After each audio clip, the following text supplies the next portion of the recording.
4, yaitu kasih agape, kasih phileo, kasih eros, dan kasih storge.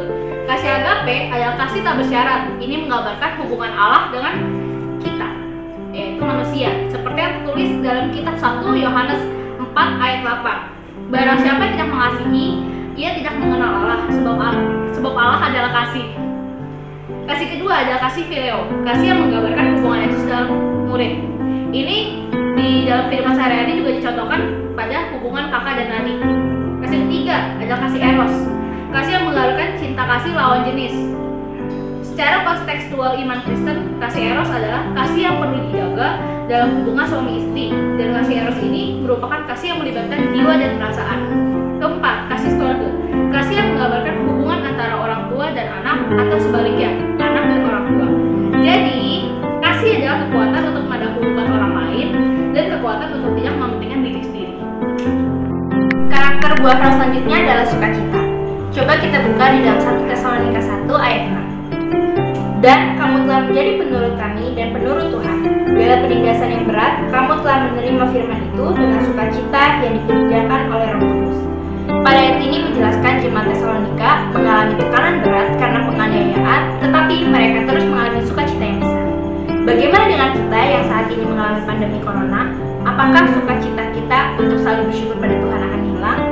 Tentu tidak ya saudara-saudara, karena sukacita dari Allah adalah kekuatan kita yang menyembuhkan roh kita dari segala rasa takut, khawatir, depresi, ataupun duka hati.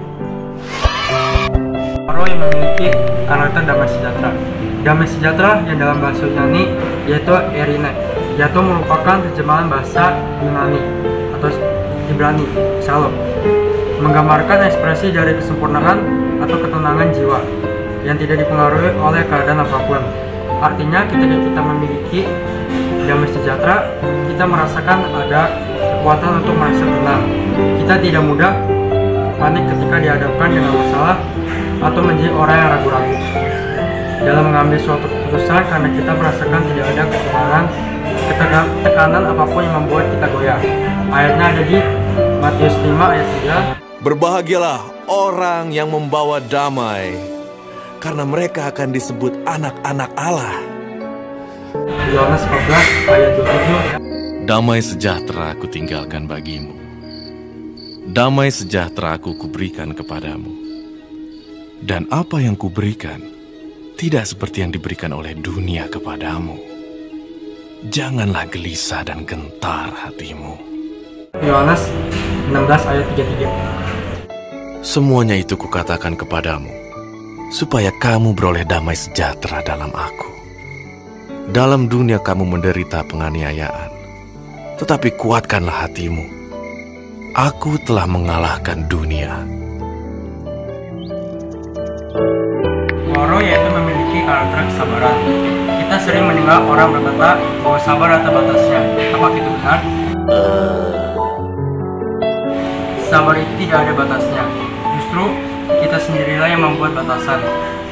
Sabar adalah sikap di mana kita memilih menahan ego dan memilih untuk mengalah.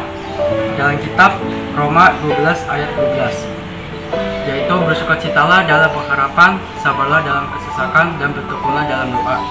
Demikianlah firman Tuhan. Roh Kudus akan membantu kita untuk bisa bersabar. Memiliki karakter kemurahan. Kemurahan adalah sikap karakter yang memiliki kekuatan untuk tidak bersikap kasar terhadap orang lain. Ini perkembangan dari karunia roh hikmat. Orang yang memiliki karakter ini adalah orang yang nggak pernah mengharapkan ketika menolong sesama. Terus Roh Kudus yang ada di dalam hati kita itu memberikan kita rasa belas kasihan dan empati kepada orang yang membutuhkan pertolongan.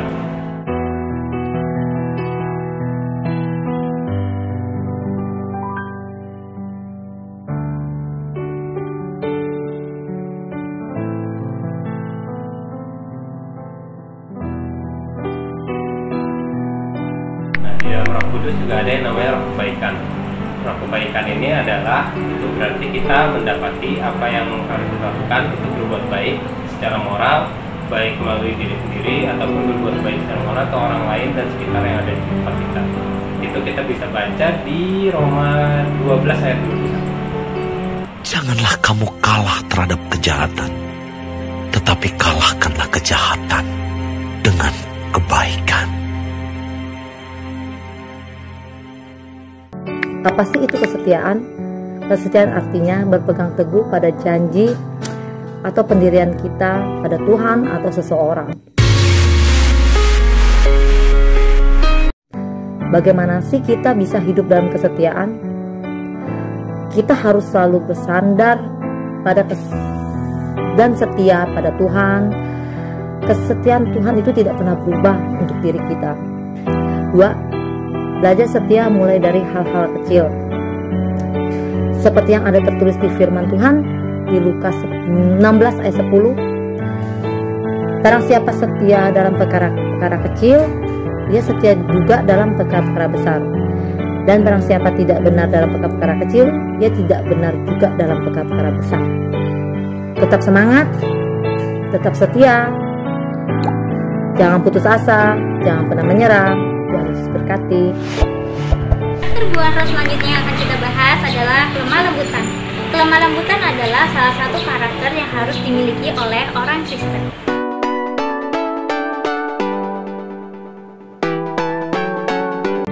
Alkitab menjelaskan beberapa arti dari kelemah lembutan.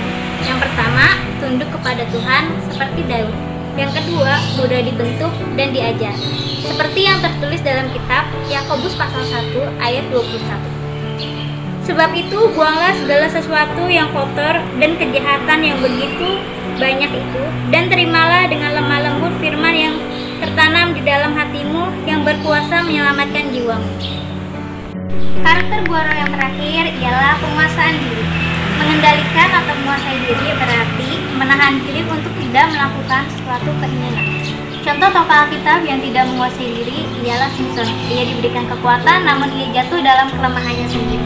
Kata kunci dalam karakter buah roh di sini mari kita buka dalam Amsal 25 ayat 28 yang berbunyi, orang yang tak dapat mengendalikan diri adalah seperti kota yang roboh temboknya. Terima kasih, Tuhan Yesus memberkati. Terima